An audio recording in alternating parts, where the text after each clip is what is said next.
아름다운 여름 오후 서울에서 가장 명망 높은 동네 중 하나인 압구정동. 정민호는 마침내 그의 꿈을 살고 있었다. 15년간의 경찰 근무를 마친 그는 오랜 시간 동안 저축하고 초과 근무를 하며 투자하고 평온한 은퇴를 위해 절약하는 단순한 삶을 살아왔다. 이제 그는 마침내 쉬기로 결정하고 자신의 이상적인 집을 구입했다. 한국의 태양 아래에서 빛나는 맑은 물을 가진 수영장이 딸린 2층 집이었다. 민호가 선베드에 기대어 눈을 감고 부드러운 바람을 즐기는 동안 경찰 사이렌 소리가 고요함을 깨뜨렸다. 2대의 순찰차가 그의 집 앞에 갑자기 멈춰섰다. 권총집에 손을 얹은 경찰관들이 담장으로 다가왔다. 선생님, 이 수영장 구역을 침입하는 의심스러운 인물에 대한 신고를 받았습니다. 그들 중 한 명이 알렸다. 민호는 일어나 앉으며 익숙한 불편함을 위장해서 느꼈다. 그 전화를 누가 걸었는지 정확히 알고 있었다. 눈꼬리로 옆집 서윤희가 커튼 사이로 자신감 넘치는 미소를 지으며 엿보는 모습을 포착했다. 이것이 그녀가 이런 일을 벌인 첫 번째는 아니었지만 윤희는 이것이 마지막이 될 거라고는 상상도 못했다. 민호는 천천히 경찰관들에게 다가갔다. 그의 태도는 절제되어 있었지만 그의 눈은 자신의 정체성을 다시 한번 증명해야 하는 피로를 담고 있었다. 경찰관님들, 제가 이 집의 주인입니다. 정민호라고 합니다. 실은 강남경찰서에서 15년간 근무했죠. 경찰관 중 한 명이 그를 자세히 살펴보더니 갑자기 표정이 밝아졌다. 아, 정 형사님 아니십니까? 저희 아카데미 때 강의하셨던. 민호는 고개를 끄덕였지만 그의 마음은 다른 곳에 있었다. 그의 평화로운 은퇴가 끊임없이 방해받는 상황이 고통스러웠다. 그리고 모든 것은 단지 그가 이 고급 동네에 살 자격이 없다고 생각하는 한 여자의 편견 때문이었다. 경찰관들이 사과하며 떠나갈 때 민호는 윤희의 집을 향해 고개를 돌렸다. 그녀는 이미 창문에서 사라졌지만 그녀의 존재는 여전히 그의 평화로운 안식처에 드리운 그림자처럼 느껴졌다. 이 싸움은 이제 막 시작되었다. 2달 전 정민호는 자랑스럽게 새 집으로 이사했다. 15년간 경찰로 복무한 후 그는 마침내 그의 부모님이 꿈꿀 수만 있었던 것을 이루었다. 서울에서 가장 고급스러운 동네 중 하나에 있는 부동산. 이전 주인들은 집을 완벽하게 관리해왔고 특히 마당에 있는 수영장은 첫날부터 민호를 매료시켰다. 그가 정원 가구를 정리하는 동안 처음으로 그것을 알아차렸다. 서윤희가 2층 창문에서 전화기를 귀에 대고 그를 유심히 관찰하고 있었다. 민호는 공손하게 손을 흔들었지만 그녀는 커튼 뒤로 재빨리 사라졌다. 다음 날 민호가 건축자재 가게에 있는 동안 그의 보안 시스템이 경고를 보냈다. 그녀였다. 마치 주인인 양 잠금 해제된 대문을 통해 들어와 브랜드 수영복을 입고 고급스러운 수건을 들고 있었다. 자연스럽게 그녀는 자신의 물건을 수영장 의자에 놓고 물에 발을 담갔다. 민호가 돌아와 그녀에게 맞섰을 때 윤희의 반응은 잊을 수 없었다. 그녀는 가슴에 손을 얹고 놀란 척했다. 제가 잘못 알고 있었던 것 같아요. 새로운 관리인인 줄 알았어요. 이전 주인들은 항상 제가 수영장을 사용하도록 허락했거든요.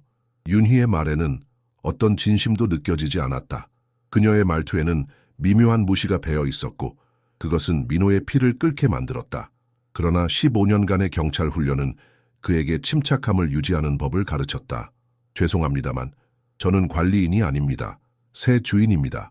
민호는 전문적으로 대답했다. 제 사유지에 들어오시기 전에 허락을 구하시면 감사하겠습니다. 윤희의 얼굴은 불신으로 일그러졌다. 당신이 주인이라고요? 그녀는 신경질적으로 웃었다. 뭔가 착각이 있는 것 같은데요. 이 부동산을 담당하는 부동산 중개인을 알고 있는데 그녀는 결코 언급한 적이 없어요. 그녀는 그에게 모호하게 손짓하며 선입견을 담은 암시를 공중에 떠돌게 했다. 전라도 출신 전직 경찰관으로서 민호는 서울에 여전히 존재하는 지역적 편견을 잘 알고 있었다. 착각은 없습니다, 서 여사님.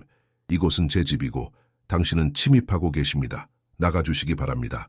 민호의 목소리는 단호했지만 내면으로는 윤희가 자신의 물건을 챙기며 중얼거리는 동안 10가지 세고 있었다. 두고 보시죠. 그것은 위협이 아니었다. 약속이었다. 제가 관리인이신 줄 알았어요. 이전 주인들은 항상 제가 수영장을 사용하도록 해주셨거든요. 윤희는 가슴에 손을 얹고 놀란 척하며 설명했다. 그녀의 거만한 미소는 민호의 피를 끓게 만들었다. 하지만 15년간의 경찰 훈련이 그에게 침착함을 유지하는 법을 가르쳐 주었다.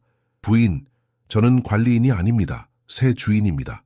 민호는 전문적인 태도로 대답했다. 제 사유지에 들어오시기 전에 허락을 구하시면 감사하겠습니다. 윤희의 얼굴이 불신으로 일그러졌다. 당신이 주인이라고요? 그녀가 신경질적으로 웃었다. 뭔가 착각이 있는 것 같은데요. 저는 이 부동산을 담당하는 중개인을 알고 있어요. 그리고 그녀는 결코 언급한 적이 없어요. 그녀는 민호를 향해 모호하게 손짓하며 편견 어린 암시를 공중에 떠돌게 했다. 전라도 출신 전직 경찰관으로서 민호는 서울에서 아직도 존재하는 지역적 편견을 너무나 잘 알고 있었다. 민호는 깊게 숨을 들이마셨다. 이런 시선과 말투는 낯설지 않았다. 경찰서에서도 승진 심사에서도 항상 그의 전라도 억양이 문제가 되었다. 오랜 세월 서울에 살면서 표준어를 완벽하게 구사했지만 그의 신분증에 적힌 전라남도 목포시라는 글자는 그를 영원한 외부인으로 만들었다. 착각은 없습니다, 서 여사님. 이곳은 제 집이고 당신은 침입하고 계십니다. 나가주시기 바랍니다. 민호의 목소리는 단호했지만 내면으로는 윤희가 자신의 물건을 챙기며 중얼거리는 동안 10까지 세고 있었다. 두고 보시죠. 그날 밤 민호는 창문 앞에 서서 어두워지는 하늘을 바라보았다. 그는 이 집을 구입하기 위해 얼마나 열심히 일했는지 생각했다. 밤샘 근무, 위험한 임무, 그리고 끝없는 서류 작업까지. 15년 동안 그는 단 하루도 지각하지 않았고 단 한 건의 민원도 받지 않았다. 그는 자신의 직업에 자부심을 가지고 있었고 정의롭고 공정한 사회를 위해 헌신했다. 하지만 지금 그 모든 노력에도 불구하고 그는 여전히 자신의 집에서조차 정당성을 증명해야 했다. 민호는 창밖을 바라보며 다짐했다. 이번에는 물러서지 않겠다. 이것은 내가 정당하게 얻은 것이니까. 다음 날 아침 그는 보안 카메라를 주문했다. 다음 몇 주 동안 윤희의 행동은 짜증스러운 수준에서 참을 수 없는 수준으로 발전했다. 어느 토요일 아침 민호는 목소리와 물 튀는 소리에 잠에서 깼다. 창문을 통해 내다보니 믿기 힘든 광경이 펼쳐졌다. 윤희가 친구 4명을 자신의 마당 수영장으로 데려와 파티를 벌이고 있었던 것이다. 여러분, 즉시 나가셔야 합니다. 민호가 마당으로 나오며 선언했다. 여기는 사유지입니다. 까다롭게 굴지 마세요. 윤희가 경멸적으로 말했다. 우리는 그저 좀 즐기고 있을 뿐이에요. 게다가 이 수영장은 거의 사용되지 않잖아요. 그녀의 친구들은 불편해 보였다. 그들은 비싼 브랜드의 수영복을 끌어올리며 어색하게 서 있었다. 윤희가 허락받았다고 했어요. 한 여성이 속삭이며 재빨리 자신의 물건을 모았다. 민호는 경찰 시절 배운 갈등 해결 훈련을 떠올리며 침착함을 유지했다. 서 여사님, 이것이 마지막 경고입니다. 다음번에 침입하시면 경찰을 부르겠습니다. 그러세요. 윤희가 도전적으로 말했다. 그녀는 마지막으로 떠나는 사람이었다. 저는 경찰서의 모든 사람을 알고 있어요. 제 남편은 박 경감님과 골프를 치죠. 민호는 한숨을 내쉬었다. 그는 이런 종류의 특권을 너무나 잘 알고 있었다. 강남에서 15년 동안 근무하면서 그는 인맥이라는 단어가 얼마나 무거운 의미를 지니는지 배웠다.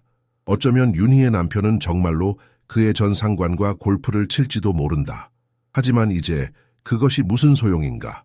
법은 법이고 민호는 법을 알고 있었다. 그날 오후 민호는 보안 카메라를 설치했다. 그는 경찰 근무 시절 배운 것을 알았다. 모든 것을 문서화하라. 저녁이 되자 그는 컴퓨터로 새 카메라의 영상을 확인했다. 고해상도 화면에서 그는 윤희가 자신의 대문을 노려보며 전화 통화하는 모습을 볼 수 있었다.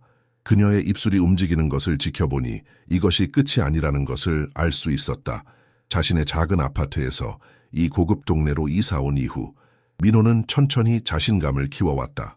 그는 이 집, 이 수영장, 이 평화로운 은퇴 생활에 대한 권리를 얻기 위해 너무나 열심히 일했다. 그는 다시 밀려날 수 없었다. 민호는 마당을 둘러보며 생각했다. 이 집은 내 것이다. 여기가 내 자리다. 그리고 나는 지켜낼 것이다. 그는 내일 카메라를 더 설치하기로 결심했다. 며칠 후 설치된 카메라들은 윤희가 대문을 시험해보고 창문을 들여다보고 심지어 이전 주인들에게서 얻은 열쇠를 사용하려는 모습까지 포착했다. 민호는 매일 밤 영상을 확인하며 한숨을 내쉬었다. 그는 자신의 사생활이 이렇게 침해당할 것이라고는 생각하지 못했다. 경찰 시절 그는 타인의 안전을 지키는 임무를 맡았지만 이제는 자신의 평화를 지켜야 했다. 마지막 한 방울이 떨어진 것은 윤희가 독서 모임을 조직했을 때였다. 민호는 이마트에서 장을 보고 돌아오던 중이었다. 봉지에는 그가 좋아하는 부추와 묵은지, 그리고 오늘 밤 혼자 먹을 삼겹살이 들어있었다. 그가 집에 도착했을 때 그의 마당에는 8명의 여성들이 있었다. 그들은 소주를 마시며 그의 수영장 옆에서 휴식을 취하고 있었다. 이번에는 민호가 정말로 경찰을 불렀다. 정 경관과 김 경관이 도착했다. 그들은 강남경찰서에서 민호의 전 동료들이었다. 민호 씨 오랜만이네요. 정 경관이 시작했지만 곧 상황을 파악했다. 아, 이런 종류의 신고였군요. 윤희는 즉시 울먹이는 톤으로 변했다. 경찰관님들, 오셔서 다행이에요. 이 사람이 우리를 괴롭히고 있어요. 저희는 항상 이전 주인들과 수영장 사용 특권을 가지고 있었는데 이 사람은 완전히 비이성적이에요. 부인, 김 경관이 끼어들었다. 정 선생님은 우리의 최고 경찰관 중 한 분이셨습니다. 그분이 침입이라고 말씀하시면 그것은 침입입니다. 이것이 공식화되기 전에 나가주시기 바랍니다. 여성들이 황급히 자리를 떠나는 동안 윤희의 얼굴은 굴욕감으로 붉게 물들었다. 이것으로 끝난 게 아니에요. 그녀가 이를 갈며 말했다. 당신은 이곳에 속하지 않아요. 그리고 저는 모든 사람들이 그것을 알게 할 거예요. 경찰들이 떠난 후 민호는 홀로 마당에 서 있었다. 그의 마음은 복잡했다. 인생의 대부분을 법을 집행하는 데 바친 그였지만 이제는 법의 보호를 구하는 입장이 되었다. 그는 과연 이런 상황에서 경찰을 부르는 것이 옳은 선택이었는지 고민했다. 하지만 윤희의 마지막 말이 그의 귓가에 맴돌았다. 당신은 이곳에 속하지 않아요. 평생 듣던 말이었다. 전라도 사투리를 쓴다는 이유로, 시골 출신이라는 이유로. 이제 그는 이 망령과 정면으로 마주해야 했다. 민호는 핸드폰을 꺼내 윤희의 독서 모임이 그의 수영장에 있는 영상을 저장했다. 이 싸움이 어디로 향할지는 알 수 없었지만 그는 준비되어 있었다. 윤희의 민회에 대한 캠페인은 더 어두운 방향으로 흘러갔다. 갑자기 걱정하는 이웃들이 동네 애플리케이션에 그의 주소지에서 의심스러운 활동이 있다고 게시하기 시작했다. 매일 아침 배달되던 조선일보가 사라지기 시작했다. 그의 정원이 제대로 관리되지 않는다는 익명의 불만이 주택 소유자협회에 쇄도했다. 하지만 민호의 잔디밭은 완벽하게 관리되고 있었다. 민호는 법 집행에서 15년을 보내면서 증거 수집에 관한 한두 가지를 배우지 않은 것이 아니었다. 그의 카메라는 윤희가 새벽 6시에 그의 신문을 훔치는 모습, 이상한 시간에 그의 집을 사진 찍는 모습, 심지어 어둠의 보호막 아래 그의 소중한 장미꽃에 식물독을 뿌리는 모습까지 포착했다. 민호는 자신의 집 창문을 통해 바라보며 깊은 한숨을 내쉬었다. 그의 장미들은 어머니의 유산이었다. 목포에 있는 작은 집에서 그녀는 한국 전통 장미를 키웠고 그가 이사 올 때 그중 몇 개를 가져왔다. 그 꽃들은 그에게 어머니의 사랑을 상기시켰다. 그리고 지금 그것들은 시들어가고 있었다. 어머니, 그는 속삭였다. 어머니라면 이런 상황에서 어떻게 하셨을까요? 그의 어머니는 항상 이웃과의 평화를 중요시했다. 하지만 그녀는 또한 불의에 맞서는 법도 알고 있었다. 정의라는 개념은 민호의 가족에게 단순한 단어가 아니었다. 그것은 그들의 삶의 방식이었다. 주택 소유자협회의 원래 회의에서 윤희는 자신의 최대 카드를 꺼냈다. 저는 부동산 가치에 대해 걱정하고 있어요. 그녀는 민회계 옆눈질을 하며 방 전체에 공표했다. 최근 동네의 일부 변화들이 제 잠재적 구매자들을 불편하게 만들고 있어요. 민호는 차분히 일어섰다. 핸드폰을 손에 들고 부동산 가치를 언급하시니 흥미롭네요, 서 여사님. 지난 화요일 밤 11시 47분에 제 정원을 훼손하는 이 영상을 설명해 주시겠어요? 그가 선명한 영상을 재생하자 방안은 침묵에 빠졌다. 화면 속에서 윤희는 민호의 장미에 액체를 뿌리고 있었다. 그녀의 얼굴은 보안 등의 불빛으로 또렷이 식별할 수 있었다. 김 이사장이 목을 가다듬었다. 서 여사님, 이것이 사실입니까? 윤희의 얼굴은 창백해졌다. 그녀는 입을 열려고 했지만 말이 나오지 않았다. 민호는 큰 소리로 말하지 않았다. 그럴 필요가 없었다. 영상이 모든 것을 말해주고 있었다. 그는 다만 조용히 덧붙였다. 제 다음 발표는 경찰서에서 하게 될 것 같습니다. 그날 밤 민호는 자신의 수영장 물이 변조되었다는 것을 발견했다. 세제로 가득 차 있어 걸러내는데 며칠이 걸릴 것이었다. 그는 한때 맑았던 수면 위로 떠다니는 거품을 바라보며 생각에 잠겼다. 이제는 너무 지나치셨군요, 서 여사님. 그는 조용히 중얼거렸다. 민호는 마당의 벤치에 앉아 깊은 생각에 빠졌다. 15년간의 경찰 생활에서 그는 수많은 분쟁을 해결해왔다. 그는 언제 물러서야 할지, 그리고 언제 단호하게 맞서야 할지를 알고 있었다. 지금은 후자의 시간이었다. 만약 윤희가 그의 수영장을 가지고 놀고 싶다면 어쩌면 그녀가 원하는 것을 정확히 주는 것이 좋을지도 모른다. 약간의 변화를 주어서. 그는 전 파트너와 나눈 대화가 생각났다. 수영장 유지 관리에 사용되는 일시적 무독성 염료에 관한 것이었다. 화장품과 선크림에서 발견되는 특정 화학 물질과 접촉할 때만 활성화되는 종류였다. 피부에서 사라지는데 며칠이 걸리는 그런 종류의 염료였다. 이 악몽 같은 상황이 시작된 이후 처음으로 민호는 미소를 지었다. 때로는 괴롭히는 사람을 다루는 가장 좋은 방법은 불에 불로 맞서는 것이 아니라 완벽하게 합법적이고 완전히 무해하지만 절대적으로 잊을 수 없는 업보의 교훈을 주는 것이었다. 그는 책상에 앉아 노트북을 열었다. 인터넷 검색을 하며 그는 자신이 찾던 것을 발견했다. 수영장 누수 감지용 무독성 염료. 전문가 리뷰에 따르면 이 제품은 완전히 안전하고 아이들 피부에도 무해하며 FDA 승인을 받았다. 그리고 무엇보다도 고급 화장품과 선크림에 포함된 특정 화학 물질과 반응할 때만 활성화되었다. 민호는 주문 버튼을 클릭하며 깊은 숨을 내쉬었다. 그는 복수를 좋아하는 사람이 아니었다. 하지만 이것은 복수가 아니었다. 이것은 정의였다. 그리고 정의는 그의 피 속에 흐르고 있었다. 창문에 비친 자신의 모습을 바라보며 그는 더 이상 피곤해 보이지 않았다. 그의 눈은 결심으로 빛났다. 이제 그는 주도권을 쥐고 있었다.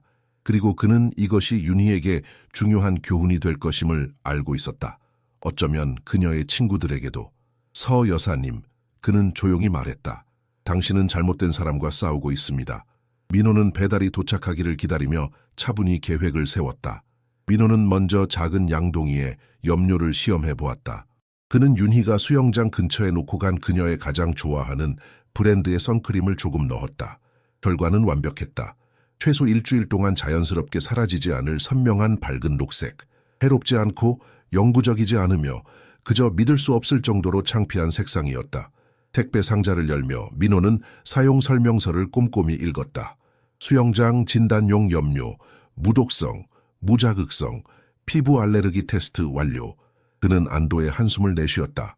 그의 계획은 윤희에게 교훈을 주는 것이었지 그녀를 다치게 하는 것이 아니었다. 타이밍은 더할 나위 없이 좋았다. 동네 소문을 통해 민호는 윤희가 그 주말에 또 다른 무단 수영장 파티를 계획하고 있다는 것을 알게 되었다.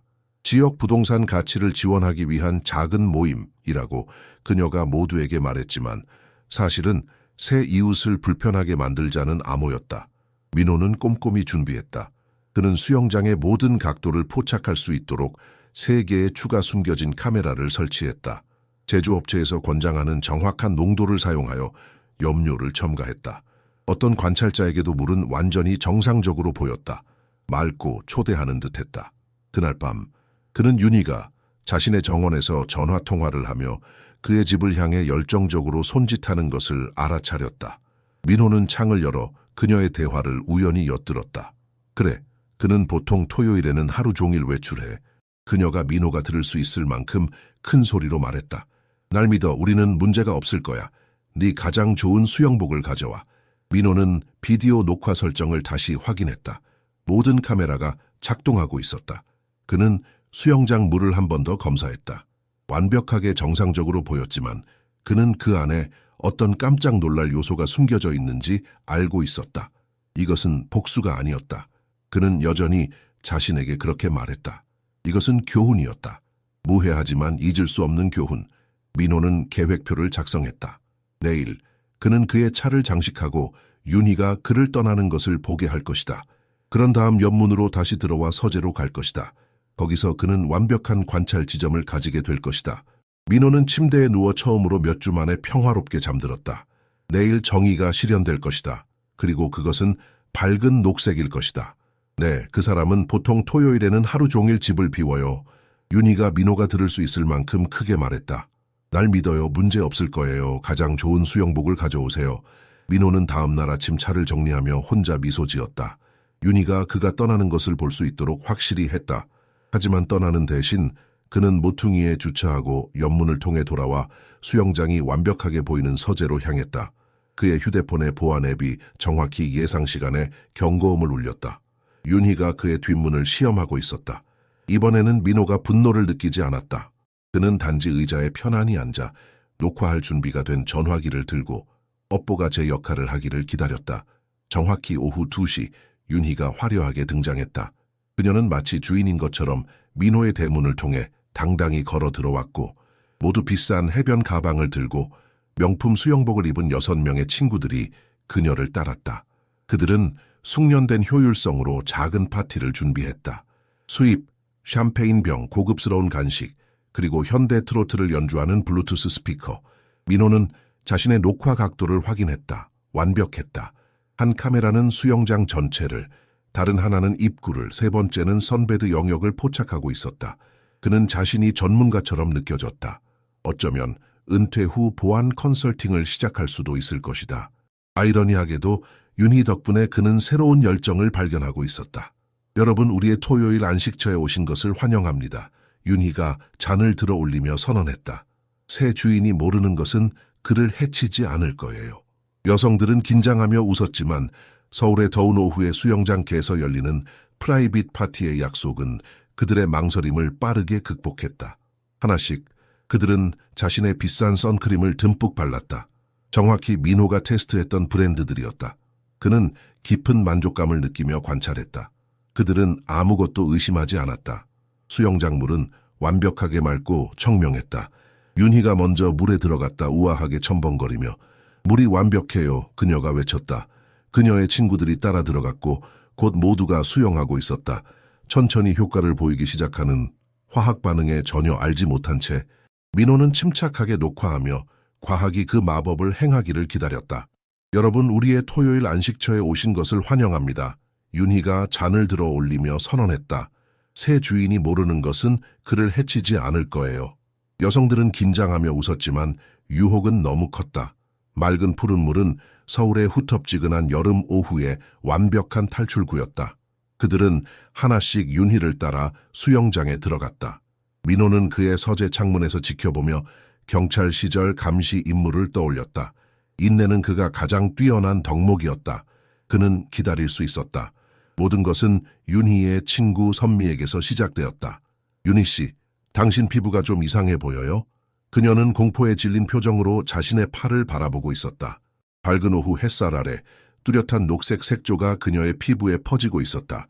윤희는 자신의 손을 바라보다가 죽은 자도 깨울 만한 비명을 질렀다. 무슨 일이 일어나고 있는 거예요?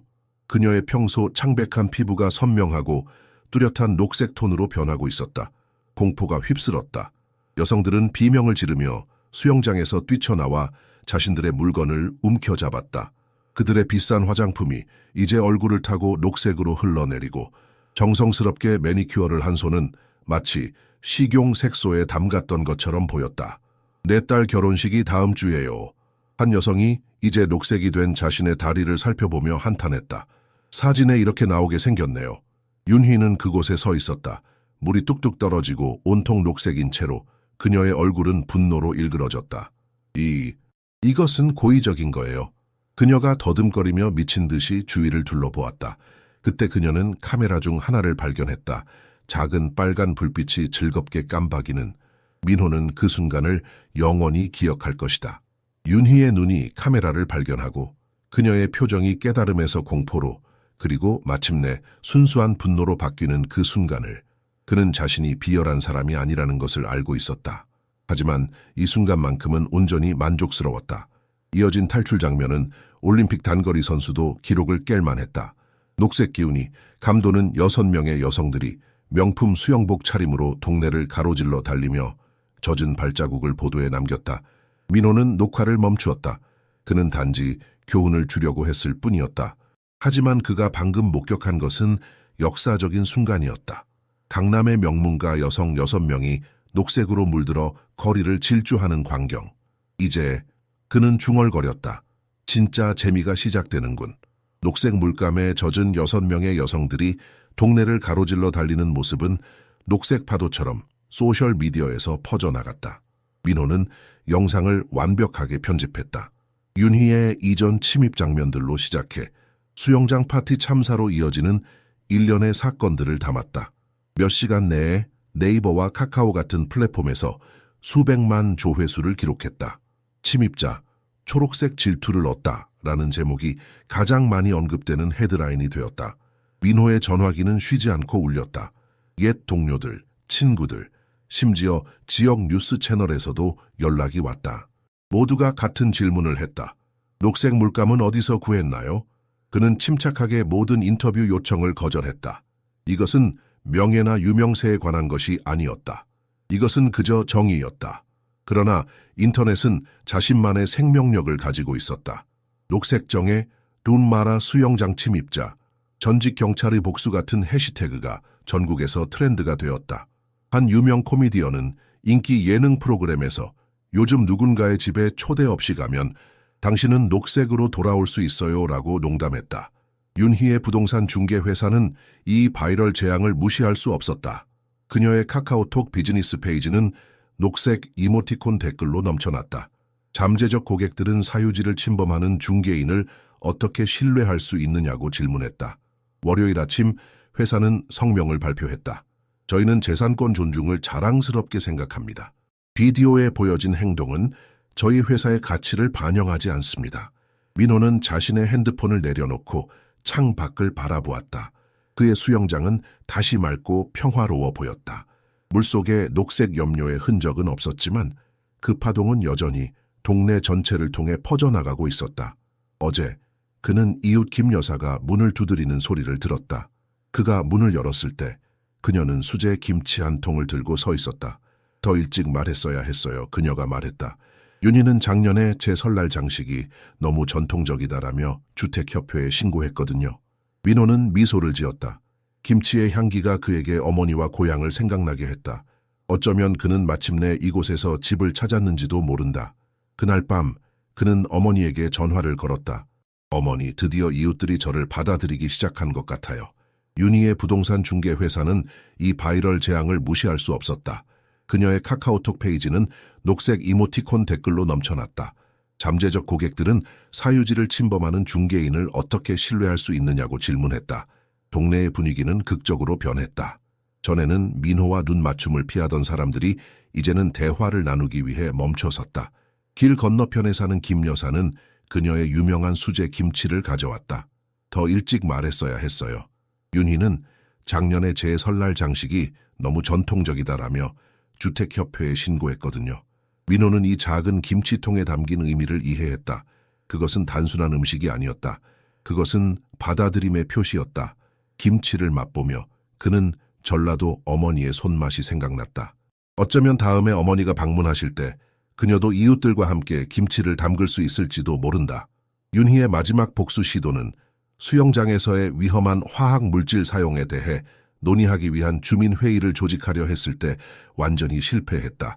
단 3명만 참석했고 모두 민회에 대한 조용한 지지 표시로 녹색 리본을 착용하고 있었다. 2주 후 윤희의 집 앞에 매매라는 팻말이 나타났다. 그녀의 피부에서 녹색 색조는 마침내 사라졌지만 그녀의 평판은 영구적으로 손상되었다. 오늘 민호의 수영장은 여전히 공동체의 중심이다. 그는 동네 아이들을 위한 수영 강습을 시작했고 매주 토요일에는 이웃들을 위한 바비큐 파티를 연다. 지난주에는 심지어 전 경찰 동료들을 초대해 그의 새 인생을 축하했다. 민호는 마당의 장미 화단을 돌보며 미소를 지었다. 어머니의 품종들은 다시 번성하고 있었다. 그는 이제 이곳이 진정으로 자신의 전라도 출신 어머니의 아들, 15년 경력의 전직 경찰, 그리고 지금은 자부심 있는 압구정동 주민의 집이라고 느꼈다. 가끔 그는 윤희를 생각한다.